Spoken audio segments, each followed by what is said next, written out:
মোহাম্মদ তুলকার ইমরান সরকার।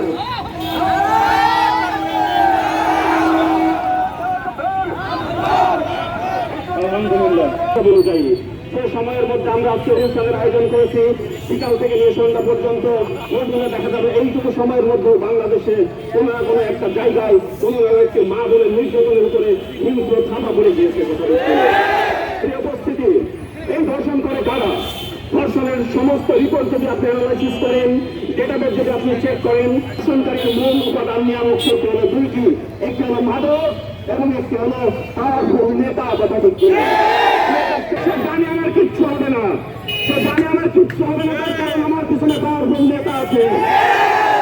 হবে ওটা সেই ছেলে ওই ধর্ষকটা ফোনের মালা নিয়ে নেতার জন্য রাজপথে ঘন্টার পর ঘন্টা ওদের মধ্যে দাঁড়িয়ে থাকে স্লোগান দেয় আমার নেতা তোমার নেতা, অমুক নেতা তমুক নেতা। ওই ধর্ষণকারী তো রাত ভোলা নিজের জানকে কুরবানি করে দিয়ে ওই নেতাকে ক্ষমতায় বসানোর জন্য প্রত্যেকটি ভোট কেন্দ্রে ভোট ডাকাতি করে ওই ধর্ষণকারী। আমাদের দিকে চোখ রেখে বলুক, তার বুকে হাত দিয়ে বলুক যে আমি কোনো ধর্ষণকারীকে চিনি না। তার বলুক বুকে হাত দিয়ে যে আমি কোনো মাদক ব্যবসায়ীর সাথে আমার সম্পর্ক নেই। তার বুকে হাত দিয়ে কোনো ভোট ডাকাতিকে আমি প্রশ্রয় দিই না। বলুক তার আগে ক্ষমতা তাদের হবে না। ইসলামীয় নেতাদের কথা কি বলবো? আজকে দেখেন আমার মেয়েটাকে ঘরে রেখে এসে আমি এখানে বক্তৃতা দিচ্ছি, আমার মধ্যে আশঙ্কা, আমি জানি না আমার মেয়েটাকে যে আমি সুস্থ দেখতে পারবো কিনা। সমস্ত পুলিশ ভাইয়ের এখানে ডিউটিরত প্রত্যেকের বুকের ভেতরে স্পন্দন, বাসায় বউ এবং মেয়ে রেখে এসেছে, সবসময় কিছুক্ষণ পর পর খোঁজ নিতে হয় তোমরা কেমন আছো। এই দেশকে আমরা চেয়েছিলাম, এরপরে কি বলেছেন যে হিসাব দিয়েছেন আমাদের কাছে যে গত 50 বছরে কি উপহার দিয়েছেন আপনারা, কেন্দ্র সরকার কি উপহার দিয়েছেন, আওয়ামী লীগ সরকার কি উপহার দিয়েছেন।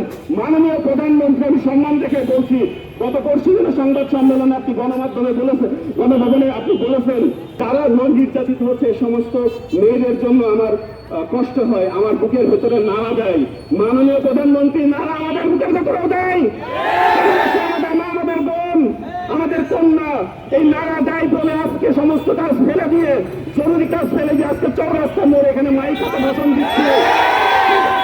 মাননীয় প্রধানমন্ত্রী আপনার নাড়া দিয়েছে, আপনি কি করেছেন? ক্ষমতা আছে, আমার হাতে ক্ষমতা নেই, কথা বলার বেশি আমরা কিছু করতে পারবো না এখানে, কিন্তু আপনার হাতে ক্ষমতা আছে। আপনি চাইলে অনেক কিছু করতে পারেন, কিচ্ছু করেন না আপনারা। আব্বাস ফাহাদ কিভাবে হত্যা হয়েছিল, নির্যাতিত সারা বাংলাদেশের মানুষ জানে। কিসের বিচারের অপেক্ষা আপনি করছেন? আপনি বিচার করতে পারেননি। 1996 সালে আপনার ক্ষমতা এসেছিলেন, বাংলাদেশের মানুষ জানে। 1998 সালে আপনারা সবাই জানেন জাহাঙ্গীরনগর বিশ্ববিদ্যালয়ে নৃতত্ব বিভাগের সেই মানিক, সেই মানিক 100 ধর্ষণ করে ধর্ষণের সেঞ্চুরি পেয়েছিল। আজ 20 বছর হয়ে গেল, তার বিচার আজ পর্যন্ত হয়নি। আপনারা বিচার করতে পারেন না। কেন পারেন না? কারণ কার বিচার করবেন? বিচার করতে গেলেই দেখবেন আপনার ডান হাত নয় বাম হাত। আপনারা শুধু গল্প শোনান, পদ্মা সেতুর গল্প শোনান, উন্নয়নের গল্প শোনান, মেট্রো রেলের গল্প শোনান, আন্ডারপাসের গল্প শোনান, কিন্তু আমাদের নিজেদের জীবনের নিরাপত্তার কোনো বয়ান আপনাদের মুখে আমরা কখনো শুনি না। ধার করে নিয়ে এসে পদ্মা সেতু বানাবেন, কিন্তু পদ্মা সেতুর 2 পিলারের ফাঁকে যে মাদক ব্যবসা হবে, আপনি পারবেন সেই মাদক ব্যবসা রোধ করতে?